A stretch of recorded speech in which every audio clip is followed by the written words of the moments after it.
Udaipur, Rajasthan. Police station में अभिराज विक्रांत के सामने खड़े थे। उनकी हालत बहुत खराब थी। विक्रांत पहली बार अपने बाप को ऐसी हालत में देख रहा था। विक्रांत एकदम से अभिराज के पास जाकर बोला, डैड आप ठीक है ना? अभिराज बिना किसी भाव के बोले, एक गलती की मैंने, वो भी गुस्से में। बाद में गलती का एहसास हुआ, पर उस वक्त मैं कुछ भी नहीं कर सकता था।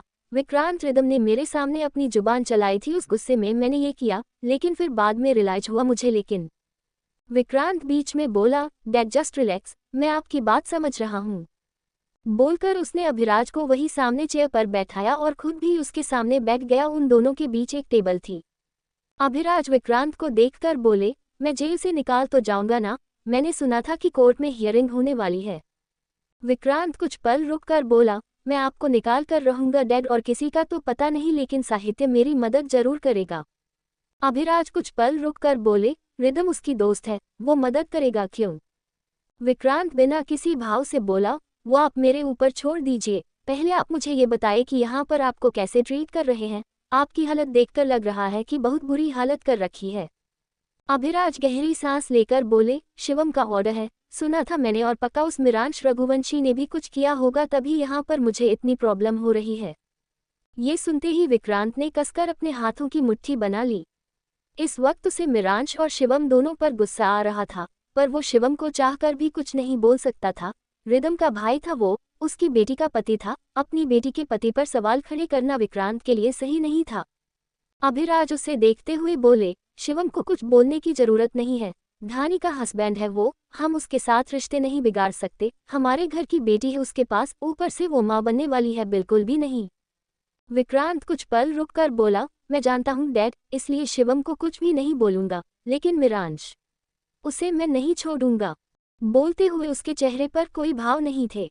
इधर रघुवंशी पैलेस में अनामिका वैशाली के साथ किचन में थी। आज वो वैशाली की हेल्प करवा रही थी, क्योंकि आज संडे था, तो ऑफ कोर्स उसकी छुट्टी थी। वैशाली अनामिका को देखकर बोली, एक बार तुम रिदम से पूछाओगी कि वो खाने में क्या खाएगी, उसके हिसाब से कुछ खाने के लिए बना लेती, वैसे भी बेचारी का मूड ऑफ होगा शायद। अनामिका उसे देखकर बोली, ओके चाची मैं आती हूँ। बोलकर वो तुरंत वहां से चली गई। उसके जाते ही वैशाली अपने काम पर लग गई। अचानक ही उसके दिमाग में एकदम से मिरांश की बातें घूमने लगी। वैशाली खुद से बोली, क्या सोच रही हूँ मैं, ये अचानक से मेरे दिमाग में विक्रांत के खिलाफ जाने का ख्याल क्यों आ रहा है? मेरा इवान सेफ है ना? धानी भी अपनी जिंदगी में खुश है, तो कोई फर्क नहीं पड़ता, मुझे नहीं करना कुछ भी। बोलकर उसने इन सारे ख्यालों को अपने दिमाग से अलग किया और वापस काम पर लग गई। इधर अनामिका पहली बार मिरांश के एरिया में जा रही थी। वो जैसे ही वहां पर गई, उसने अपनी नज़र चारों तरफ घुमाई। वो एरिया पूरी तरीके से रघुवंशी पैलेस से अलग था। कहाँ रघुवंशी पैलेस बहुत एस्थेटिक तरीके से डेकोरेटेड था, वही मिरांश का पूरा एरिया काफ़ी मॉडर्न टच में था, काफ़ी चीज़ डिफरेंट थी। वो खुद से बोली, ऐसा लग रहा है कि किसी दूसरे के घर में आ गई हूँ।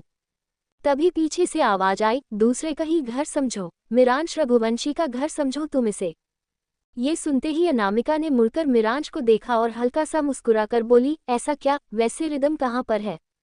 मिरांश सरकास्टली बोला, एक्सक्यूज मी, मेरे घर में आकर तुम मुझसे ये पूछ रही हो कि मेरी प्रिंसेस कहाँ पर है? काम क्या तुम्हें मेरी प्रिंसेस से?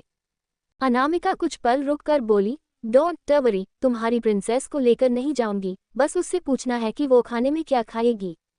मिरांश बिना किसी भाव के बोला, उसके लिए खाना बनाने के लिए उसका पति है, तुम्हें परेशान होने की जरूरत नहीं है। अनामिका धीरे से बोली, मैं परेशान नहीं हो रही हूँ, चाची ने मुझे भेजा है इसलिए मैं यहाँ पर आई हूँ, अपनी मर्जी से मैं यहाँ कभी नहीं आने वाली। मिरांश गेट की तरफ इशारा करके बोला, गुड फॉर यू, आप दफा हो जाओ। अनामिका हैरानी से बोली, ये क्या बात हुई, पहले बता तो दो, वो खाने में क्या खाएगी? चाची ने पूछा तो मैं क्या बोलूँगी? और मिरांश बीच में बोला, उन्हें बोल देना कि मैंने मना किया है, प्रिंसेस के लिए खाना मैं बनाऊंगा, क्योंकि मुझे किसी पर भरोसा नहीं है। अगर इस घर का सबसे बड़ा इंसान मेरी प्रिंसेस के जान के पीछे पड़ सकता है, तो बाकी लोगों पर भरोसा करके मैं अपने प्रिंसेस की जिंदगी के साथ खतरा क्यों लूं? अनामिका उसकी तरफ बढ़ते हुए बोली, मिरांश ऐसा कुछ भी नहीं होता, ओके? चाची कितनी अच्छी है तुम जानते हो ना, और वो रिदम को बहुत मानती है। देन मिरांश बीच में बोला, कहा ना, मुझे रघुवंशी पैलेस के किसी भी मेंबर के हाथ का खाना नहीं चाहिए, तो नहीं चाहिए, निकलो यहाँ से, वरना धक्के मार कर निकाल लूंगा। अनामिका कुछ पल रुक कर बोली, बदतमीज। बोलकर वो तुरंत वहां से निकल गई। उसके जाते मिरांश ने दरवाजा बंद किया और खुद से बोला, बेफालतू में प्रिंसेस के पीछे पड़ना है खाना देने के लिए, क्या पता खाने में जहर मिलाकर दे दे और फिर बोल दे गलती से हो गया स्टूपिड। मिरांश तुरंत बेडरूम में गया। तभी रिदम, जो अभी तक मैगजीन पढ़ रही थी, वो मिरांश को देखकर बोली, पति कोई आया था क्या? मुझे ऐसा लग रहा था कि तुम किसी से बात कर रहे थे। मिरांश उसकी तरफ बढ़ते हुए बोला, बात कर रहा था प्रिंसेस, और वो भी कॉल पर बात कर रहा था डॉक्टर के साथ तुम्हारा अपॉइंटमेंट के लिए। मैंने यहाँ पर डॉक्टर से बात कर लिया, हो सकता है कि तुम्हारा प्लास्टर उतर जाए क्योंकि फ्रैक्चर था बट ज़्यादा नहीं था, बस एक छोटा सा क्रैक था। रिदम मुस्कुराते हुए बोली, इसका मतलब मेरा प्लास्टर हट सकता है।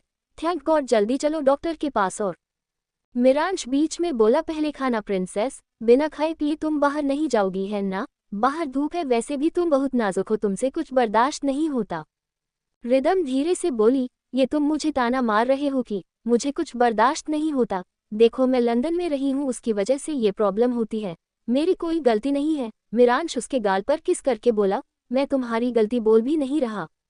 बोलकर वो तुरंत किचन में चला गया। मिरांश ने अपना ब्लूटूथ ऑन किया और फिर सीधी गौतम को कॉल लगाकर बोला, एनी अपडेट, क्या चल रहा है वहां पर?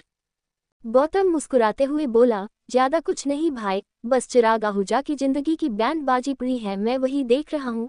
और सुरेश भाटिया अभी बौखलाया हुआ है, उनकी जिंदगी की हालत देखकर मुझे हंसी आती है। मिरांश तिरछा मुस्कुराते हुए बोला, इट्स ओके, वैसे ज्यादा नहीं हंसना चाहिए। कहते हैं कि अगर किसी पर हंसो तो वो लौटकर तुम पर आता है, और मैं नहीं चाहता कि तुम्हारे ऊपर कुछ भी आए। गौतम धीरे से बोला, ओके, तो मीर भाई को मेरी फिक्र है। मिरांश धीरे से बोला, फिक्र? इतना बोलकर वो एकदम से रुका और फिर खाना प्लेट में निकलते हुए बोला, मुझे तुम्हारी फिक्र नहीं है, मुझे अपने काम की पड़ी है। अगर तुम्हारे साथ कुछ होगा तो मेरे काम पर असर पड़ेगा। गौतम आई रोल करते हुए बोला, समझ गया मैं, मत बताओ, पर भाई कभी कभी बुरे लोगों के कर्म ऐसे होते हैं कि हमें उन पर हंसना पड़ता है। खैर आप ये बताओ कि मुंबई कब आ रहे हो?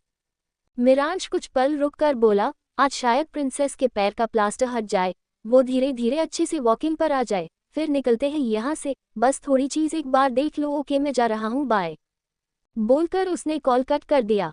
इधर गौतम जैसे मुड़ा, उसकी नजरें निधि की तरफ चली गई जो कि खाने की प्लेट लेकर खड़ी थी।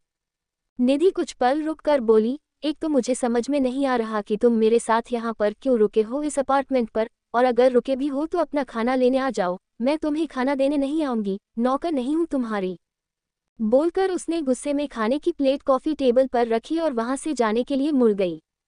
तभी गौतम उसका हाथ पकड़कर बोला, आई एम सॉरी यार, please, I am really really sorry. तुम सॉरी सुनने को तैयार ही नहीं हो।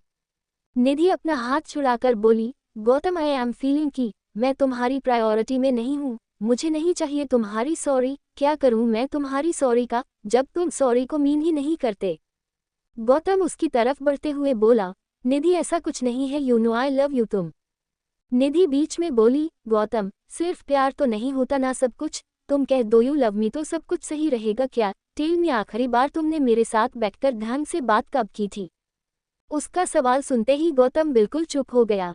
ये सच था, वो निधि से प्यार करता था, बहुत प्यार करता था, लेकिन टाइम, सरप्राइज, एक रिश्ते में जो चीज़ जरूरी होती है वो उन दोनों के बीच थी ही नहीं, और कमियां गौतम कर रहा था। गौतम धीरे से बोला, निधि हम इस पर एक बार बात। इतना बोलता वो रुक गया। निधि सार्कास्टिकली बोली, बात तो तब करेंगे ना गौतम, जब तुम्हारे पास मेरे लिए वक्त हो। 10 दिन में तुम्हारे दिमाग में एक बार निधि का ख्याल आता है। माना कि मुझे तुम्हारा प्यार चाहिए, लेकिन ऐसे भी नहीं चाहिए कि तुम मुझे भीख में अपनी थोड़ी सी अटेंशन दो। रहने दो, जस्ट ब्रेकअप। गौतम हैरानी से बोला, व्हाट? नहीं, बिल्कुल भी नहीं। निधि 2 कदम पीछे हटकर बोली, yes mister Gautam Jain, let's break up. तुम मुझे मेरी अटेंशन नहीं दे सकते और मैं नहीं रह पाऊंगी। उम्मीद लग जाती है, फिर उम्मीद टूट जाती है। इससे बेहतर है कि तुम रहो ही ना, तो मुझे उम्मीद ही ना लगे। खाना खा लेना, ओके? बोलकर वो तुरंत वहां से चली गई।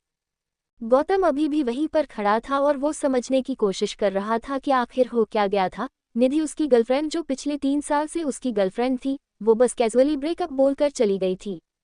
इधर रिदम इस वक्त मिरांश के साथ अस्पताल में थी, वो हॉस्पिटल बेड पर बैठी हुई थी। डॉक्टर उसके पैर को देख रही थी। वो मिरांश को देखकर बोली, आई थिंक प्लास्टर अब उतर जाना चाहिए, जैसा कि आपने बताया, तो फिर प्रोसीजर शुरू करते हैं। बोलकर उसने सारी चीज उठाए और फिर डॉक्टर ने प्लास्टर को काटना शुरू कर दिया। कुछ ही पल में रिदम का पैर प्लास्टर फ्री हो चुका था। वो धीरे से बोली, गॉड कितना रिलीफ फील हो रहा है, मुझे मेरा पैर अजीब सा लग रहा है, ये क्यों? डॉक्टर हल्का सा मुस्कुराकर बोली, होता है, इतने दिनों से बंधा हुआ था पैर और भारी भी था, थोड़ा बहुत डिफरेंट लगेगा, आप जैसे जैसे मैं कहती जाऊं उसके बाद आपको वैसे करना है। बोलकर उसने रिदम का पैर हल्का सा उठा लिया। रिदम ने एकदम से मिरांज का हाथ पकड़ लिया, उसे पता नहीं क्यों डर लग रहा था। तभी डॉक्टर उसे देखकर बोली, बस आराम से। इतना बोलकर उन्होंने धीरे धीरे रिदम के पैरों को ऊपर नीचे करना शुरू कर दिया। वो धीरे धीरे उसके पैरों की एक्सरसाइज कर रही थी। थोड़ी देर बाद डॉक्टर पीछे हटकर बोली, अब तुम्हें खुद करना है, ओके लेट्स स्टार्ट। डॉक्टर के कहते ही रिदम भी अपने पैर की एक्सरसाइज करने लगी और कुछ पल में उसे अपना पैर सही से फील भी होने लगा था। डॉक्टर मुस्कुराते हुए बोली, बस वेरी गुड, अब खड़ा होना है, ठीक है गेट अप। रिदम ने एक नज़र मिरांज को देखा और उसने एकदम से अपने दोनों पैर जमीन पर रखे और फिर खड़े होने लगी। खड़े होते ही उसके पैर में एकदम से तेज दर्द उठा और हल्का हल्का उसका पैर कांपने लगा था। तभी डॉक्टर उससे बोली, बिल्कुल भी नहीं बैठना है, धीरे धीरे अपने कदम आगे बढ़ाओ, मिस्टर रघुवंशी आप चाहे तो हेल्प कर सकते हैं। मिरांज एकदम से रिदम के पास आया और उसने रिदम को कंधे से पकड़ लिया।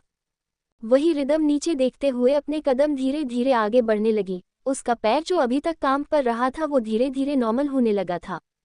रिदम एकदम से मिरांज को देखकर बोली, पति आई कैन वॉक, अब तुम पीछे हो। तो ये सुनते ही मिरांज 2 कदम पीछे हट गया, लेकिन उसकी नज़रें रिदम के हर एक मूव पर थी। वो उसे चोट नहीं लगने देने वाला था। वही रिदम आराम से चलने लगी थी। वो एकदम से मिरांज की तरफ मुड़कर बोली, मैं बिल्कुल ठीक हो गई, अब बिल्कुल भी प्रॉब्लम नहीं हो रही। बोलकर वो इतनी एक्साइटमेंट में मिरांज की तरफ बढ़ी कि तभी उसका पैर लड़खड़ा गया। मिरांज एकदम से उसे कमर से पकड़कर बोला, संभल कर प्रिंसेस, चलने लगी, इसका मतलब ये नहीं कि कूदने लगोगी।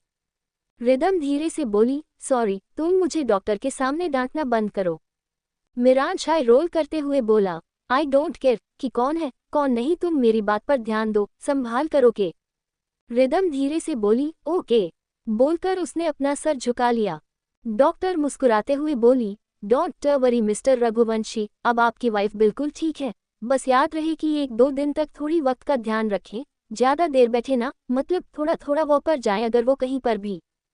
मिरांज बीच में बोला, मैं समझ गया डॉक्टर, आई नो क्या सिचुएशन होती है। रिदम एकदम से उसे देखकर बोली, और तुम्हें कैसे पता? वही डॉक्टर ने उन दोनों को बातें करने के लिए छोड़ दिया और वो बाहर चली गई। मिरांज कुछ पल रुककर बोला, फ्रैक्चर के बारे में हर कोई जानता है प्रिंसेस, कोई बड़ी बात नहीं है। बोलकर उसने रिदम का हाथ पकड़ा और फिर उसे वही सामने बालकनी की तरफ ले गया। रिदम उसे देखकर बोली, नहीं सबको नहीं पता होता, मुझे तो नहीं पता था, अब पता चल रहा है। What do you mean by सबको पता होता है? तुम्हारा कभी एक्सीडेंट हुआ, पर कब हुआ मुझे तो कभी नहीं पता चला, कभी मैंने न्यूज़ में नहीं देखा, पहले हुआ था क्या? रिदम का सवाल सुन मिरांश बिना कुछ बोले चुपचाप उसे देखने लगा। उदयपुर राजस्थान। रिदम का सवाल सुन मिरांश बिल्कुल शांत हो चुका था। वो चुपचाप उसे देख रहा था। तभी रिदम उसका हाथ पकड़कर बोली, तुम बताओगे तो तुम्हें सुकून मिलेगा क्योंकि तुम्हारी सामने मैं हूँ, है ना? ये सुनते मिरांश हल्का सा मुस्कुराया और फिर उसे अपने पास खींचते हुए बोला, एक्सीडेंट हुआ था मेरा, पुरानी बात है, लेकिन पैर में फ्रैक्चर हुआ था, इसलिए सब कुछ पता है। रिदम धीरे से बोली, ओके समझ गई, कुछ ऐसा हुआ था जो तुम मुझे पूरी तरीके से नहीं बता सकते, इट्स ओके, मुझे नहीं जानना। उद्धरण चिन्ह। मिरांश उसके सिर पर किस करके बोला, ऐसा नहीं है प्रिंसेस, ये मैटर पे मैं बात नहीं कर सकता बार बार। इतनी है कि अगर तुम्हें बताऊंगा तो फिर कुछ पुरानी यादें याद आएंगे और मुझे नहीं याद करना, समझ गई?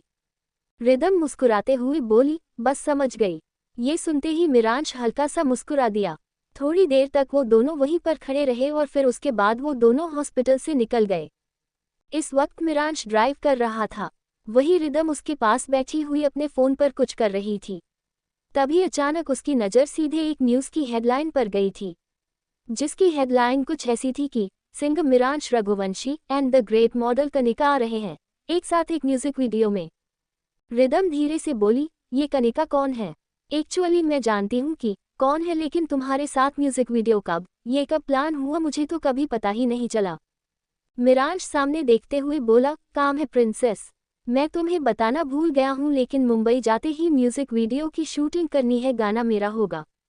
रिदम हल्का सा मुस्कुरा कर बोली, वो तो मुझे पता है गाना तुम्हारा ही होगा और रहेगा, मैं तो बस वो अभी बोली रही थी कि। तभी अचानक उसका फ़ोन बजा, जैसे उसने कॉल पिक किया। दूसरी तरफ से शिवम बोला, कहाँ हो तुम? रिदम कुछ पल रुककर बोली, मीर के साथ गाड़ी में हूँ, घर जा रही हूँ। और मतलब सब ठीक है, क्या हुआ? शिवम कुछ पल रुककर बोला, कुछ नहीं, मैंने बस ऐसे ही तुमसे बात करने के लिए कॉल किया था। तुमसे बात नहीं हो पाई थी मेरी, वो तुम्हारा पैर वो ठीक है ना? रिदम मुस्कुराते हुए बोली, भाई प्लास्टर उतर चुका है और अब बिल्कुल ठीक है। शिवम गहरी सांस लेकर बोला, अच्छी बात है, अपना ध्यान रखो और जल्दी से जल्दी उदयपुर से निकल जाओ। मैं नहीं चाहता कि तुम यहाँ पर रहो। रिदम कन्फ्यूजन से बोली, क्यों? मैं यहाँ पर रहूंगी तो? वो अभी बोल रही थी कि। तभी मिरांश उसके हाथ से फ़ोन लेकर फ़ोन स्पीकर पर रखते हुए बोला, व्हाट हैपन साले साहब? इतना भी कौन सा डर है आपको कि आपकी बहन यहाँ पर रहेगी तो आपको प्रॉब्लम हो रही है? शिवम बिना किसी भाव के बोला, मुझे प्रॉब्लम हो रही है क्योंकि तुम्हारी फैमिली मेरी बहन के लिए खतरा बन चुकी है। मिरांश बीच में बोला, कमाल करते हैं साले साहब, ये तो डबल स्टैंडर्ड वाली बात हो गई ना। मेरी फैमिली जिसे आप मेरी बोल रहे हो, सबसे पहले वो आपकी फैमिली हुई ना, आपका ससुराल हुआ। शिवम गुस्से में बोला, मिरांश मुझे इस बारे में कोई बात नहीं करनी, मैं कोई बहस नहीं करना चाहता, मैं बस ये बोल रहा हूँ कि। मिरांश बीच में बोला, मैं अच्छे से समझ रहा हूँ कि आप क्या बोल रहे हैं, पर बोलने की जरूरत नहीं है, मैं खुद प्रिंसेस को लेकर यहाँ पर पूरी जिंदगी नहीं रहने वाला, तो फिर उसे बोलने की जरूरत नहीं है। समझ गया मैं साले साहब, आप मेरी बहन पर फोकस करिए। उद्धरण चिन्ह। रिदम हैरानी से बोली, पति ये तुम कैसे बात कर रहे हो मेरे भाई से? भाई प्लीज इसके बातों पर ध्यान नहीं दीजिए, इसका दिमाग खराब है। शिवम धीरे से बोला, वो तो मुझे अच्छे से पता है कि इसका दिमाग खराब है, लेकिन इसलिए मेरा दिमाग खराब करने के बारे में ना सोच रखा है उसने। लिसन मिरांश रघुवंशी, मुझे तुमसे कोई नाराजगी, कोई गिला शिकवा नहीं है, लेकिन तुम मेरी बहन के पति हो, तुम उसे यहाँ से लेकर जाओगे। मिरांश एकदम से ब्रेक लगा कर बोला, मेरा जब मन करेगा तब उसे लेकर जाऊंगा साले साहब। बोला ना, मेरी बहन पर ध्यान दो। बोलकर उसने कॉल कट कर दिया। रिदम हैरानी से बोली, ये क्या था? मिरांश बोला, बात कर रहा था मैं अपने साले साहब से। उसकी बात सुन रिदम का मुंह बन गया। वो बिना कुछ बोले गाड़ी से उतरी और फिर सीधे रघुवंशी पैलेस की तरफ बढ़ गई। मिरांश भी उसके पीछे चल दिया। रात का वक्त। रिदम इस वक्त बेड पर बैठी हुई कुछ सोच रही थी। वो खुद से बोली, लाइफ बहुत बोरिंग हो चुकी है, कुछ तो इंटरेस्टिंग होना चाहिए ना। बोलकर उसने एक बार अपना फ़ोन उठाया और फिर कुछ सोचते हुए वो हल्का सा मुस्कुरा दी। तभी मिरांश अंदर आते हुए बोला, प्रिंसेस हम कल सुबह मुंबई के लिए निकल जाएंगे। रिदम उसे देखकर बोली, थैंक गॉड, अब हम वापस मुंबई जाएंगे। मिरांश उसके पास बैठकर बोला, और तुम इतनी क्यों खुशी हो रही हो? हर जगह मुझे तुम खुद के साथ ही पाओगी तो फिर क्या नया है? रिदम कुछ पल बोली, अरे पर मुंबई में मजा आता है, मुझे यहाँ पर कुछ खास अच्छा नहीं लगता, I don't know why. Uncle वो जेल में ही। मिरांश बीच में बोला, कल उनकी कोर्ट की हायरिंग है और उनके साथ वो होगा जो वो डिजर्व करते हैं, समझ गई? रिदम हल्का सा मुस्कुराकर बोली, ओके, जैसे तुम्हारी मर्जी। मिरांश ने कुछ पल उसे देखा और फिर उसे लेटने का इशारा किया।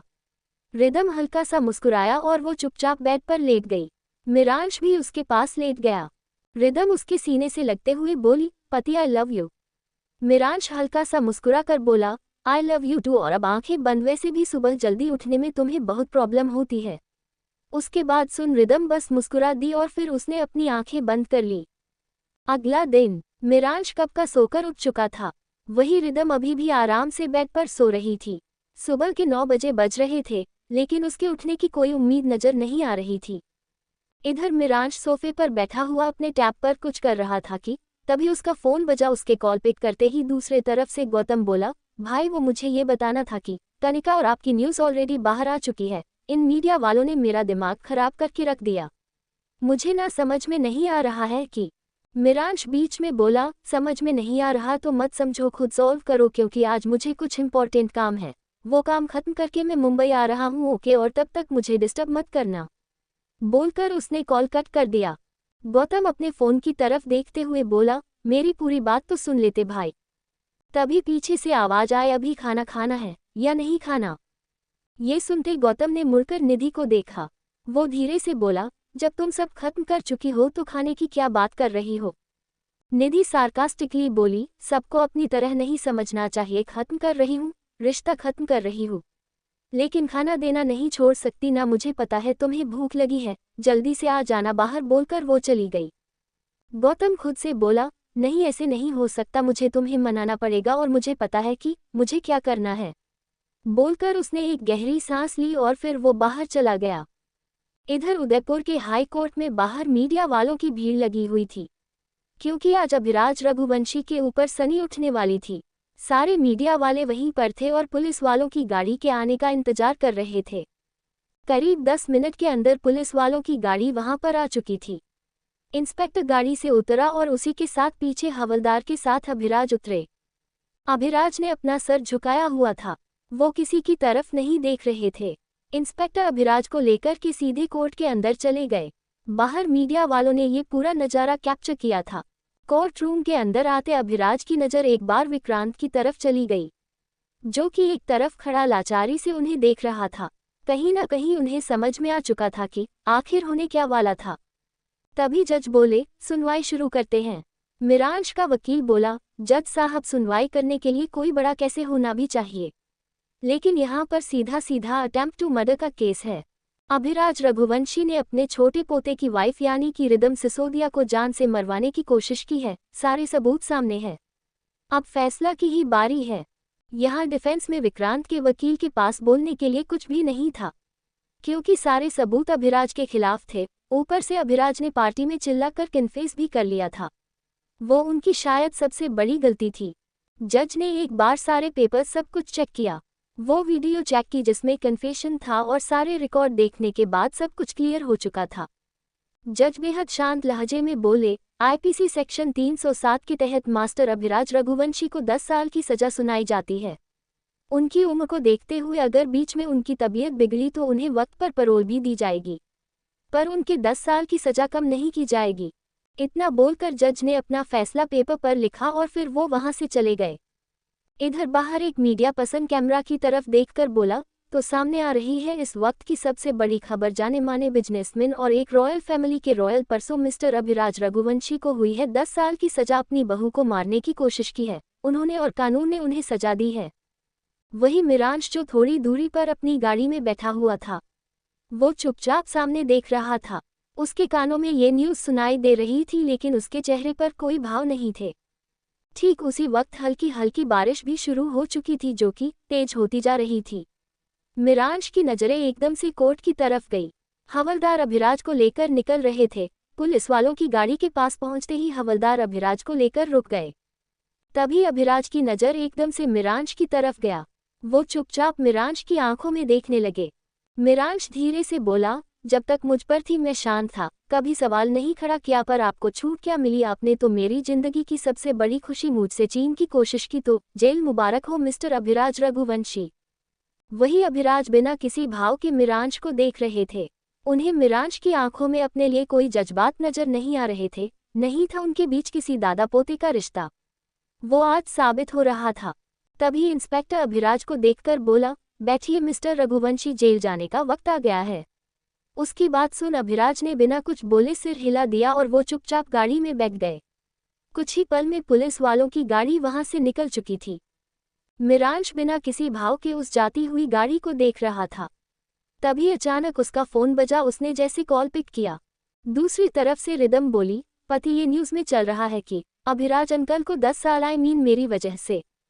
मिरांश बिना किसी भाव के बोला, तो तुम क्या चाहती हो प्रिंसेस? कोई तुम्हें जान से मारने की कोशिश करे और वो बाहर रह जाए? अपनी जिंदगी की कीमत तुम्हें खुद नहीं है या फिर तुम पागल हो चुकी हो? एक्सप्लेन। रिदम गहरी सांस लेकर बोली, ऐसी बात नहीं है पति, लेकिन अगर इन सब की वजह से किसी ने तुम्हें कुछ बोला तो, या फिर भाई को, मैं नहीं चाहती कि मेरी वजह से। मिरांश बीच में बोला, तुम्हारे भाई यानी कि मेरे साले साहब, उनके लिए और मेरे लिए तुम्हारी जिंदगी से बढ़कर ना किसी की बकवास है, ना किसी की इल्जाम है। ओके बोलकर उसने कॉल कट कर दिया। रिदम चुपचाप अपने फोन की तरफ देख रही थी। तभी अनामिका उसे देखकर बोली, जस्ट रिलैक्स, ओके, हर गलती की सजा होती है, मानती हो ना तुम? रिदम उसे देखकर बोली, आई नो। अनामिका हल्का सा मुस्कुराकर बोली, मैं भी उन्हें दादू मानती थी, लेकिन किसी की जिंदगी लेने का हक किसी को नहीं है, और ऐसे ही बिना बात के तो बिल्कुल नहीं। रिदम जैसी कुछ कुछ कहने को हुई, तभी उसकी नज़र साहित्य की तरफ चली गई। इन सारी चीज़ों में साहित्य बहुत ज़्यादा शांत था और रिदम को जानना था कि आखिर उसके दिमाग में क्या चल रहा था। रिदम एक नज़र अनामिका को देखकर बोली, मैं अभी आई। बोलकर वो तुरंत साहित्य के पीछे चली गई। इधर साहित्य बाहर गार्डन में आ चुका था। रिदम तेज आवाज में बोली, साहित्य। उसके इतना कहती साहित्य के कदम रख चुके थे। रिदम उसके सामने आकर बोली, तुम इतने शांत क्यों हो? कुछ बोलोगे? इस वक्त बारिश हो रही थी और वो दोनों बारिश में भीग रहे थे। साहित्य धीरे से बोला, मैं क्या बोलूं, कुछ भी नहीं है मेरे पास बोलने के लिए। न्यूज़ देख लिया तुमने, बस अब आगे और क्या? रिदम धीरे से बोली, तो एक मिनट में किसी को गलत नहीं समझ रहे हो साहित्य, तुम जानते हो ना कि उन्होंने। साहित्य बीच में बोला, जानता हूं मैं उन्होंने क्या किया, बस तुम जाओ अंदर, भीग रही हो फालतू में। रिदम हैरानी से बोली, why are you behaving like this? तुम ऐसे क्यों बिहेव कर रहे हो, क्या हुआ तुम? साहित्य चिल्ला कर बोला, कहा ना जाओ यहाँ से, मेरा पीछा छोड़ो दो तुम। ये सुनते ही रिदम 2 कदम पीछे हट गई। वो चुपचाप साहित्य को देख रही थी। वही साहित्य उसे गुस्से में घूर रहा था। तभी एक आवाज आई, बस बिग ब्रदर, बस बहुत हो गया। मैंने थोड़ी देर के लिए आज़ादी क्या दे दी, इसका मतलब ये थोड़ी है कि तुम गला फाड़ दो मेरे सामने और आई कैन से मेरे प्रिंसेस के सामने चिल्लाओगे। ये सुनते ही रिदम ने एकदम से मुड़कर मिरांश को देखा। साहित्य अभी भी रिदम को घूर रहा था। वही रिदम धीरे से बोली, पति तुम? मिरांश उसकी तरफ बढ़ते हुए बोला, जब सामने वाले का दिमाग खराब हो तो फिर सामने वाले के पास नहीं जाना चाहिए प्रिंसेस, उसे उसके हाल पर छोड़ देना चाहिए। सबकी खुशियों का ठेका तो नहीं लिया ना तुमने? रिदम धीरे से बोली, पर वो। तभी साहित्य चिल्ला कर बोला, क्या बोल रहा है तुम्हारा पति, सुनाई नहीं दे रहा है? तुम्हें अकेला छोड़ दो मुझे और मेरे पास मत आना। ये सुनते ही रिदम ने एकदम से साहित्य को देखा। अगले पल पता नहीं उसके दिमाग में क्या आया, उसने सीधे साहित्य के गाल पर एक थप्पड़ मार दिया। उदयपुर, राजस्थान। साहित्य का चेहरा एक तरफ झुका हुआ था, वही रिदम उसे गुस्से से घूर रही थी। मिरांश धीरे से बोला, नाइस शॉट। तभी रिदम चिल्ला कर बोली, तुम्हें नहीं लगता कि जो मन में आता है वो बोलते चले जाते हो, कुछ भी बकवास करते चले जाते हो? तुम्हें क्या लगता है सामने वाला पागल है, सुनता रहेगा? साहित्य एकदम से उसे देखकर बोला, अगर तुम सुन नहीं सकती हो तो चली जाओ यहाँ से। और तभी मिरांश बीच में बोला, बस बिग ब्रदर, अगर मैं शांति से यहाँ पर ड्रामा देख रहा हूँ इसका मतलब ये नहीं है कि मैं ड्रामा देखने के लिए ही यहाँ पर हूँ। ये सुनते ही साहित्य ने कसकर अपने हाथों की मुट्ठी बना ली थी। वो एकदम से मिरांश को देखकर बोला, मुझे बात ही नहीं करनी अभी किसी से। बोलकर वो तुरंत वहां से चला गया। उसके जाते ही रिदम ने एक गहरी सांस ली और मिरांश को देखकर बोली, मुझे जाना है यहाँ से, मैं नहीं रह पाऊंगी यहाँ पर, सब कुछ बहुत नेगेटिव लग रहा है। मिरांश उसे घूरते हुए बोला, रियली प्रिंसेस, तो फिर उसके पीछे आई क्यों थी तुम? क्या जरूरत थी तुम्हें साहित्य रघुवंशी से बात करने की? रिदम उसे देखते हुए बोली, अब तुम इस बात को लेकर मुझे डांटना वाले हो क्या? मैं तो बस। मिरांश बीच में बोला, जस्ट शट अप, रहने दो। बोलकर उसने रिदम का हाथ पकड़ा और फिर उसे लेकर के तुरंत अंदर चल दिया। इधर बाहर बारिश और बढ़ती चली गई थी। थोड़ी देर बाद रिदम खिड़की के पास खड़ी थी। उसने अपने कपड़े चेंज कर लिए थे लेकिन उसके बाल अभी भी गिले थे। बाहर अभी बारिश हो रही थी और तेज हवाएं चल रही थी। रिदम कुछ सोच रही थी कि तभी मिरांश ने उसे पीछे से अपनी बाहों में भरा और उसके कान में बोला, प्रिंसेस, अगर तुम साहित्य के बारे में सोच रही हो तो तुम्हें सोचना बंद करना पड़ेगा क्योंकि मेरा दिमाग खराब हो जाएगा। रिदम धीरे से बोली, ओके नहीं सोचूंगी, सॉरी। ये सुनते ही मिरांश ने अगले पल रिदम को अपनी तरफ घुमाया और उसकी आंखों में देखते हुए बोला, व्हाट हैपन? रिदम कुछ पल रुककर बोली, पति बहुत अजीब लग रहा है, बस पता नहीं क्यों अजीब लग रहा है। और मिरांश बीच में बोला, हम आज शाम को यहाँ से निकल जाएंगे, डोंट वरी, मैं कोई और चांस नहीं लेने वाला, बस शांत रहो। इतना बोलकर उसने वापस रिदम को अपने सीने से लगा लिया। रिदम ने कसकर अपनी आंखें बंद कर ली, उसे जल्द से जल्द यहाँ से निकलना था। अभिराज के बारे में सब कुछ सामने आने के बाद और साहित्य का बिहेवियर देखकर वो यहाँ पर रहना नहीं चाहती थी। शाम तक बारिश शांत हो चुकी थी और मिरांश और रिदम उदयपुर से निकल चुके थे। 4 घंटे के अंदर वो दोनों मुंबई पहुंच चुके थे। अपार्टमेंट के अंदर जाते ही रिदम की नजरें निधि की तरफ चली गई जो कि सोफे पर बैठी हुई कोई बुक पढ़ रही थी। रिदम मुस्कुराते हुए बोली, हेलो निधि। ये सुनते ही निधि ने रिदम को देखा और मुस्कुराकर बोली, भाभी, यू आर बैक। भाई कहाँ पर है? रिदम कुछ पल रुककर बोली, बाहर है, उसे कोई कॉल आए है, अटेंड करने गया है। मैं ऊपर जा रही हूँ, ठीक है। निधि कुछ पल रुक कर बोली, आपके पैर का प्लास्टर हट गया। ओके आप जाओ, मैं आपके लिए कुछ खाने का बनाती हूँ। मुझे पता नहीं था तो फिर थोड़ा एक्स्ट्रा बनाना पड़ेगा, आप जाओ। उसकी बात का रिदम ने कोई जवाब नहीं दिया, वो चुपचाप ऊपर चली गई। थोड़ी देर बाद मिरांश जैसे ही बेडरूम में पहुंचा, उसकी नज़र सामने टॉवल पर गई जो कि बेड पर रखा हुआ था। ये देखते ही उसका दिमाग खराब हो गया। वो एकदम से चिल्लाकर बोला, प्रिंसेस। उसके इतना कहते ही रिदम सीधे बालकनी से बाहर आते हुए बोली, क्या हुआ, ऐसे क्यों चिल्ला? इतना बोलते हो उसकी नज़र सीधे टॉवल पर गई जो कि बैग पर रखा हुआ था। वही मिरांश के एक्सप्रेशन बुरी तरीके से बिगड़े हुए थे। रिदम जल्दी से बोली, उठा रही हूँ शांत, बस उठा रही हूँ। बोलकर उसने जल्दी से टॉवल उठाया और तुरंत वॉशरूम भाग गई। मिरांश ने एकदम से बैग को देखा और फिर गहरी सांस लेकर बोला, सब कुछ ठीक है। बोलते हुए उसके चेहरे पर कोई एक्सप्रेशन नहीं थे। इधर रिदम खुद से बोली, बाप रे, ओसीडी वाले एक भी चीज़ इधर उधर बर्दाश्त क्यों नहीं कर पाते। मैं भी पागल हूँ, पता नहीं क्या सोचकर टॉवल बेड पर छोड़ दिया। रिदम जैसे ही बाहर गई, मिरांश उसे देखकर बोला, प्रिंसेस, आज तुमने ये कर दिया, लेकिन अगली बार ध्यान रखना मेरे बेड पर, हमारे बेड पर या हमारे बेडरूम में मुझे कोई भी चीज़ इधर उधर नहीं चाहिए। रिदम उसकी तरफ बढ़ते हुए बोली, और मैं।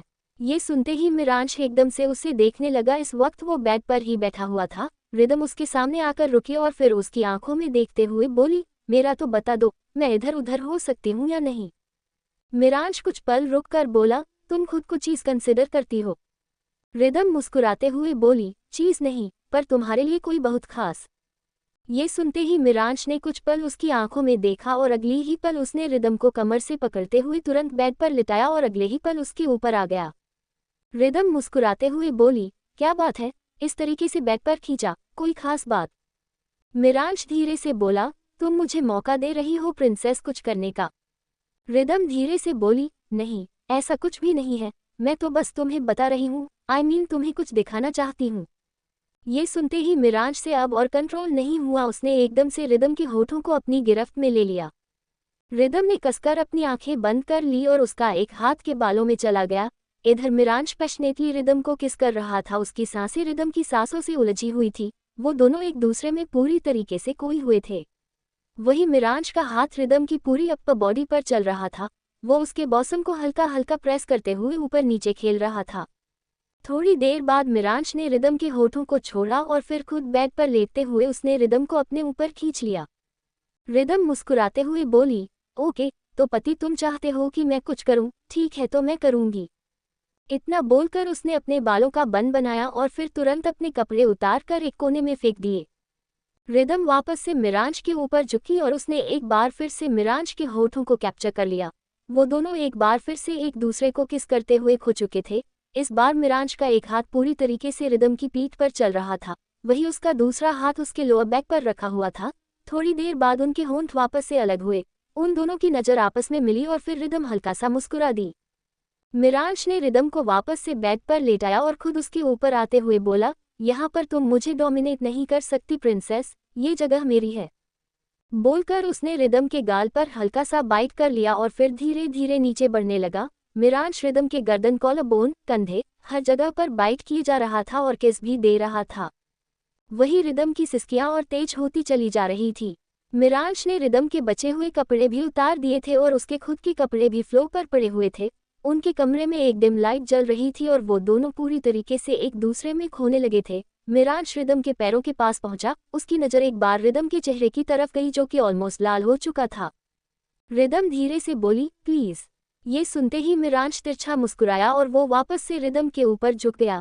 कुछ पल में रिदम की आवाज़ और तेज हो चुकी थी। वो अपने नाखूनों से मिरांश की पीठ पर स्क्रैच किया जा रही थी।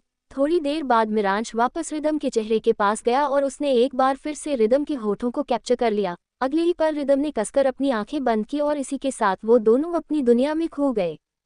करीब 2 घंटे बाद रिदम आराम से बेड पर सो रही थी। वही मिरांश चुपचाप बैठा उसे देख रहा था। तभी अचानक उसका फोन बजा। उसने जैसे ही कॉल पिक किया, दूसरी तरफ से एक आवाज आई, हेलो मिरांश, पहचाना मुझे? मिरांश सार्कास्टिकली बोला, आवाज सुनकर मैं हर किसी को नहीं पहचान सकता, इतनी अच्छी याददाश्त नहीं है मेरी। तभी दूसरी तरफ से आवाज आई, कनिका बोल रही हूं मैं। बोलते हुए कनिका ने कसकर अपने हाथों की मुट्ठी बना ली थी। मिराज कुछ पल रुक कर बोला, तो मैं क्या करूं? कनिका बोल रही हो या फिर कुछ और बोल रही हो? Why did you call me? Kanika धीरे से बोली, कल म्यूजिक वीडियो की शूटिंग स्टार्ट होगी ना, तो मुझे तुमसे कुछ पूछना था। मिरांश बिना किसी भाव के बोला, आई एम लिसनिंग, जो पूछना है पूछो। कनिका कुछ पल रुक कर बोली, वो ये पूछना था कि you want to have something special, मतलब किसी भी चीज में एक्चुअली। मिरांश बीच में बोला, क्या हो तुम? कनिका धीरे से बोली, एक्सक्यूज मी। मिरांश तेज आवाज में बोला, I am asking you, who the फूक यू आर। उसके चिल्लाने से रिदम हल्का सा नींद में ही हिली और फिर वो करवट बदलते हुए लेट गई। वहीं मिरांश ने जैसे ही रिदम को देखा उसने खुद को शांत किया। तभी कनिका उससे बोली, I am your friend and your co-star. Miransh धीरे से बोला, कुछ भी नहीं हो तुम, ना कोई फ्रेंड हो ना कोई कोस्टा, सिर्फ और सिर्फ मेरे म्यूजिक वीडियो की एक मॉडल हो। 4 मिनट की म्यूजिक वीडियो में तुम्हारा काम है, 2 से 3 दिन का काम है, उसके बाद यू आर नथिंग। कनिका धीरे से बोली, लिसन मिरांश, तुम मेरे साथ ऐसी बात। वो अभी बोली ही रही थी कि तभी मिरांश ने कॉल कट कर दिया। वो इरिटेट होते हुए बोला, सीरियसली, ये लड़की मुझे वापस परेशान करने आई है, पता नहीं कैसी लड़कियां होती है, अपनी इज्जत ही नहीं आती है। बोलकर उसने अपना फोन साइड में रख दिया। इधर कनिका अपने फोन की तरफ देखते हुए बोली, नहीं, मैं ऐसे हार नहीं मानूंगी, मैं बिल्कुल हार नहीं मानूंगी। बोलते हुए उसके चेहरे पर कोई भाव नहीं थे। अगला दिन रिदम जब सोकर उठी तब मिरांश उसके पास नहीं था। उसकी नज़र सीधे नाइट स्टैंड पर रखे हुए एक नोट पर गई। उसने सीधे नोट उठाकर देखा जिसमें लिखा था कि प्रिंसेस, मुझे शूटिंग के लिए जल्दी जाना पड़ रहा है, लेकिन जब तुम उठो तो मुझे कॉल कर लेना। इसके साथ एक और दिल वाली इमोजी बनी हुई थी। एकदम ने जल्दी से अपना फोन उठाकर मिरांश को कॉल लगा दिया। कॉल पिक होते ही वो बोली, मैं उठ गई। और तभी दूसरी तरफ से आवाज आई, कौन हो तुम? ये एक लड़की की आवाज थी। रिदम कंफ्यूजन से बोली, तुम कौन हो? और जिनका फोन तुम्हारे पास है वो तुम्हारा फोन नहीं है, राइट? दूसरी तरफ से कनिका बोली, जिनका फोन मेरे पास है वो अभी अपना शॉट देने में बिजी हैं, तभी मैंने फोन उठा लिया। तुम कौन हो? रिदम धीरे से बोली, रियली, फोन उठा लिया, लेकिन फोन पर नाम नहीं दिखा। ये सुनते ही कनिका ने एक बार फोन अपने कान से हटाकर स्क्रीन की तरफ देखा। स्क्रीन पर प्रिंसेस लिखा हुआ था। वो वापस फोन कान पर लगाकर बोली, प्रिंसेस? कौन प्रिंसेस? रिदम जबरदस्ती मुस्कुराते हुए बोली, मिस्टर मिरांश रघुवंशी की इकलौती वाइफ। रिदम सिसोदिया समझ में आ गया। कनिका धीरे से बोली, ओके, तो तुम हो मिरांश की वाइफ? रिदम धीरे से बोली, हाँ मैं हूँ। क्या तुम मेरे हस्बैंड को उनका फोन पास कर दोगी? I want to talk to him. Kanika कुछ पल रुक कर बोली, वो शॉट में बिजी है, थोड़ा तो प्रोफेशनल रहो। आई मीन उनका प्रोफेशन समझने की कोशिश करो, काम के बीच में तुम्हें टाइम। रिदम बीच में बोली, इट्स ओके, आप जो भी है मैं नहीं जानती, बट इट्स ओके। बोलकर उसने कॉल कट कर दिया। रिदम अपने फोन की तरफ देखते हुए बोली, व्हाट द हेल, कौन थी ये? शॉट में बिजी है, इसने अपना फोन ऐसे ही क्यों रखा हुआ है? और ये लड़की कितनी अजीब तरीके से बात कर रही थी, स्टूपिड। बोलते हुए उसका मुंह बन गया। इधर मिरांश का सोलो शॉट खत्म हो चुका था। वो अपने टेबल के पास आया, उसकी नज़र अपने फोन की तरफ गई। तभी कनिका उससे बोली, कपल के लिए शूट रह रहा है, चले। मिरांश एक नज़र उसे देखा और फिर वापस उसके साथ चल दिया।